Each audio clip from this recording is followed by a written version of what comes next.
کھاتا ہے, وہ چرچے نہیں کرتا کہ ارے ابا ہیں یار جب کھلا رہے ہیں, کیا اوقات ہے باپ اگر نکال کے گھر سے باہر بولے چل نکل بے یہاں سے, کیا اوقات ہے, کوئی پوچھے گا؟ باپ کو مکمل کیش کرا لیتے ہیں, پھر جب اپنے پاؤں پہ کھڑے ہوتے ہیں تو پھر ابا کو ابا ماننا. اسلام نے بھی خوشی کے موقع پہ کھانا کھلانا رکھا ہے. بچہ پیدا ہوتا ہے غم ہوتا ہے کہ خوشی ہوتی ہے؟ فیملی پلاننگ والوں کو تو بہت غم ہوتا ہے کہ 18واں پیدا ہو گیا, لیکن اسلام نے 18ویں بچے پہ بھی عقیقہ رکھا ہے کہ لڑکا ہے تو 2 بکرے, لڑکی ہے تو 1 بکرا. لڑکی پہ بھی خوشی ہے, 1 بکرا رکھا ہے, غم نہیں ہے, کیونکہ بہرحال اولاد ملی ہے, چاہے بیٹا ہو یا بیٹی. بیٹے پہ زیادہ خوشی ہوتی ہے تو 2 بکرے, 2 کاٹو, کھاؤ بھی اور پبلک کو کھلاؤ بھی, خوشی ہے نا. اس سے پتہ چلتا ہے اسلام اولاد کی کثرت پہ بھی بہت حریص ہے. 18واں بھی پیدا ہو رہا ہے تو غم نہیں منانا, بکرے کاٹ کے پبلک کی دعوت کرنی, اور فیملی پلاننگ والوں کو نیمبو چٹانا ہے. وہ کہیں گے یار یہ کیا ہو رہا ہے, خوشی منانی ہے, یہ پینلٹی نہیں ہے اللہ کی طرف سے, خوشی ہے. وہ تمہارا دستے بازو بنے گا, وہ تمہاری معیشت میں ترقی کا ذریعہ اور سبب بنے گا.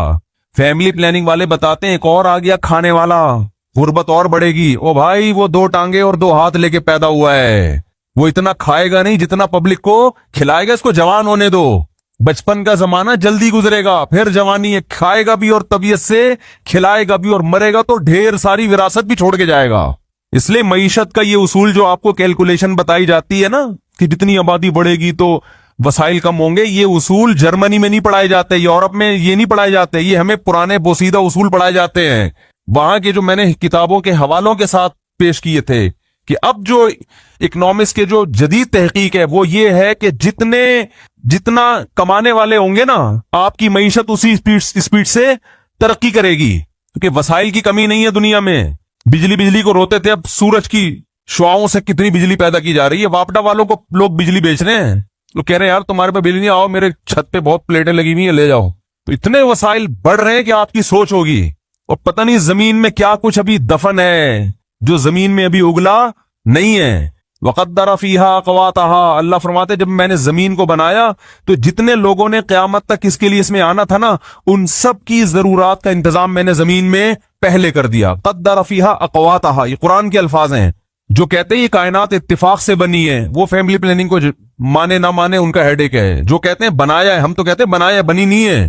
تو مجھے ایک بات بتاؤ, جب بنایا ہے تو جب آپ کے گھر مہمان آتے ہیں, 6 آدمی آئیں گے تو کھانا کتنے کا پکتا ہے, 10 کا 8 کا.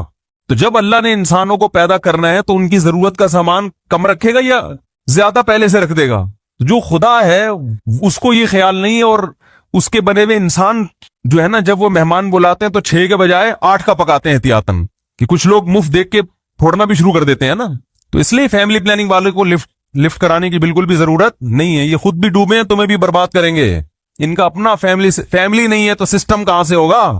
کہہ رہے فیملی پلاننگ, وہ پلان کر کے فیملی ختم کر دیا آپ نے. ایک آدھ بچے کو فیملی تھوڑی کہتے ہیں.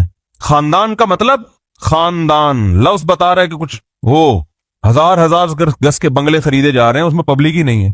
مجھے ایک صاحب اپنے گھر میں لے گئے اسلام آباد میں, بہت بڑا بنگلہ, یہ کمرہ, یہ بیڈ روم, یہ فلانا, یہ اس کے لیے, یہ اس. میں نے کہا بندہ تو ہے نہیں یہاں پہ, ایک بیوی, ایک بچہ, ایک آدھا دبا, ایک آدھا دما, تو کیا ضرورت ہے یار اس کے لیے؟ ویسے کرائے پہ لے لیتے, رینٹ پہ کوئی جگہ لے لیتے.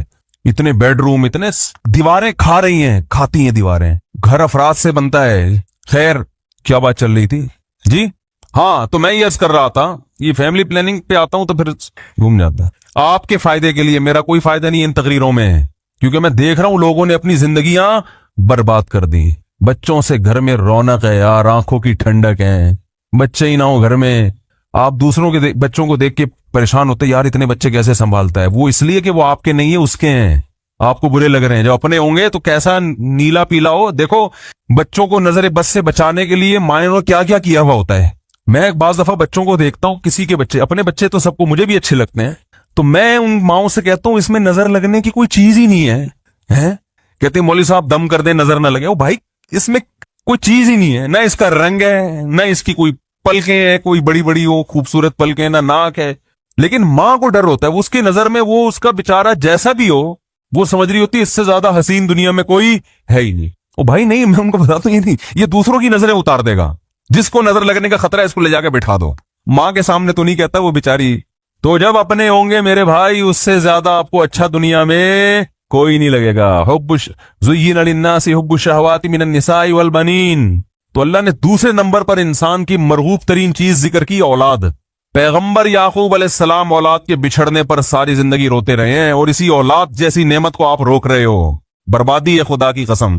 کہتے ہیں برساتی مینڈکوں کی طرح بچے پیدا کرتے رہیں، بچے برساتی مینڈکوں کی طرح پیدا نہیں ہوتے۔ برساتی مینڈک ایک دم اتنے سارے ہو جاتے ہیں۔ بچہ جب 18واں ہوگا نا تو پہلا بہت بڑا ہو چکا ہوگا، باپ کے ساتھ کاموں میں ہاتھ بٹا رہا ہوگا۔ خواتین کہتی ہیں میں 10 بچے نہیں پال سکتی ہو۔ بھائی جب بچے اس میں 3-4 ہی ہوں گے، باقی جو 10واں ہیں وہ 7 بڑے ہو چکے ہوں گے، وہ آپ کے ساتھ مل کے پال رہے ہوں گے۔ تو یہ ڈائلاگ ہے جس سے الو بنایا جا رہا ہے۔ خیر، ٹائم کم ہے، مقابلہ سخت ہے۔ یہ ربیع الاول کے بارے میں کہہ رہا ہوں، ٹائم کم ہے، مقابلہ سخت ہے۔ آپ کچھ اور لے کے جا رہے ہو کہ آپ کے پاس ٹائم کم ہے اور مقابلہ سخت ہے، ٹھیک، یعنی بچے زیادہ پیدا کرنے، اس لحاظ سے اب مقابلہ سخت ہے۔ جیسے باپ اپنے بیٹے کو سمجھا رہا ہو کہ بیٹا بچہ پڑھتا نہیں ہے، بچہ اسکول میں بول لو نا کیا جا رہا ہے یار، پڑھتا نہیں ہے، بچہ پڑھتا نہیں ہے، تو بچے کو سمجھانے کے 2 طریقے ہیں۔ ایک طریقہ تو یہ کہ آپ بچے کو بٹھائیں، اس کہیں دیکھو اصول یہ ہے، ضابطہ یہ ہے کہ ملازمت کرنے کے لیے، اچھی جاب کے لیے ایجوکیشن کا ہونا ضروری ہے، اور اچھی ایجوکیشن کے لیے محنت کا ہونا ضروری ہے، اور محنت کے لیے دوستیوں کا ختم کرنا، گلی ڈنڈا کھیلنا، بنٹے کھیلنا، لٹو کا کھیلنا، ہر وقت لیپ ٹاپ پہ ویڈیو گیم کھیلنا، ان چیزوں سے اجتناب بہت ضروری ہے۔ لہذا نتیجہ یہ نکلا کہ محنت کرو اور ان تمام چیزوں سے اجتناب کرو۔ دلیل سے آپ نے بچے کے سامنے واضح کر لیا، لیکن بچے کو نظریہ تو درست ہو جائے گا کہ بھئی ایسا ہونا چاہیے، لیکن محض اس تقریر سے بچہ محنت پر آمادہ نہیں ہوگا۔ بات آ رہی ہے سمجھ میں؟ وہ مان لے گا، کیونکہ صرف نظریے کی اصلاح کافی نہیں ہے، بلکہ نفس کے خلاف مجاہدہ کرنا پڑتا ہے انسان کو۔ اگر صرف نظریے کی اصلاح کافی ہوتی تو دنیا میں تقریباً سارے لوگ ہی اچھے بن جاتے۔ ڈاکٹر بتاتے رہتے ہیں نا، سگریٹ کا یہ نقصان، گٹکے کا یہ نقصان، پان کا یہ نقصان، چائے کا یہ نقصان، تو چھوڑتے ہیں، خود ڈاکٹر پی رہا ہوگا۔ تو کسی کے نظریے کی اصلاح کرنا محض وہ ایک الگ طریقہ ہوتا ہے، اور اس صحیح راستے پر ابھارنا، یعنی اس میں ایسا جوش پیدا کر دینا کہ وہ اس کے لیے تیار ہو جائے، یہ بالکل ایک الگ انداز ہے اس کا۔ تو الحمد سے لے کے والناس تک قرآن مجید کا جو انداز بیان ہے وہ محض عقیدے اور نظریے کی اصلاح والا نہیں ہے کہ 2 اور 2 4 2 + 2 = 4، یہ والا نہیں ہے، بلکہ وہ ایسا ہے کہ آپ کا ضمیر آپ کو ملامت کرنا شروع کر دے اور آپ سیدھے راستے پر آنے کی فکر میں لگ جائیں۔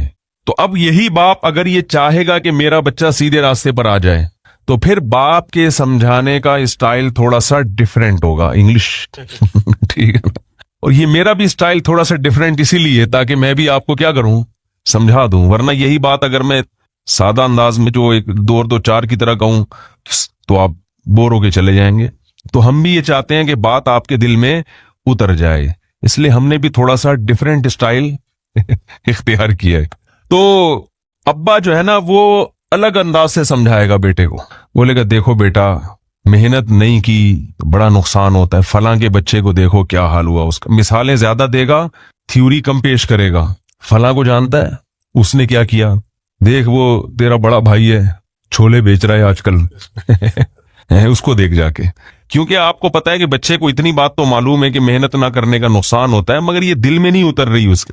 تو آپ مثالیں زیادہ دو گے، تھیوری کم پیش کرو گے، نظریات کم پیش کرو گے اس کے سامنے۔ مجھے یاد ہے ایک ہمارے جاننے والے تھے، ایک نوجوان لڑکا تھا، وہ پڑھتا وڑھتا نہیں تھا۔ ایک دن ہمارے گھر میں آیا، میرے والد صاحب اس کو بٹھا رہے تھے، تو اس کو کہنے لگے کیا بھائی تیرا کنویں کھودنے کا ارادہ ہے مستقبل میں؟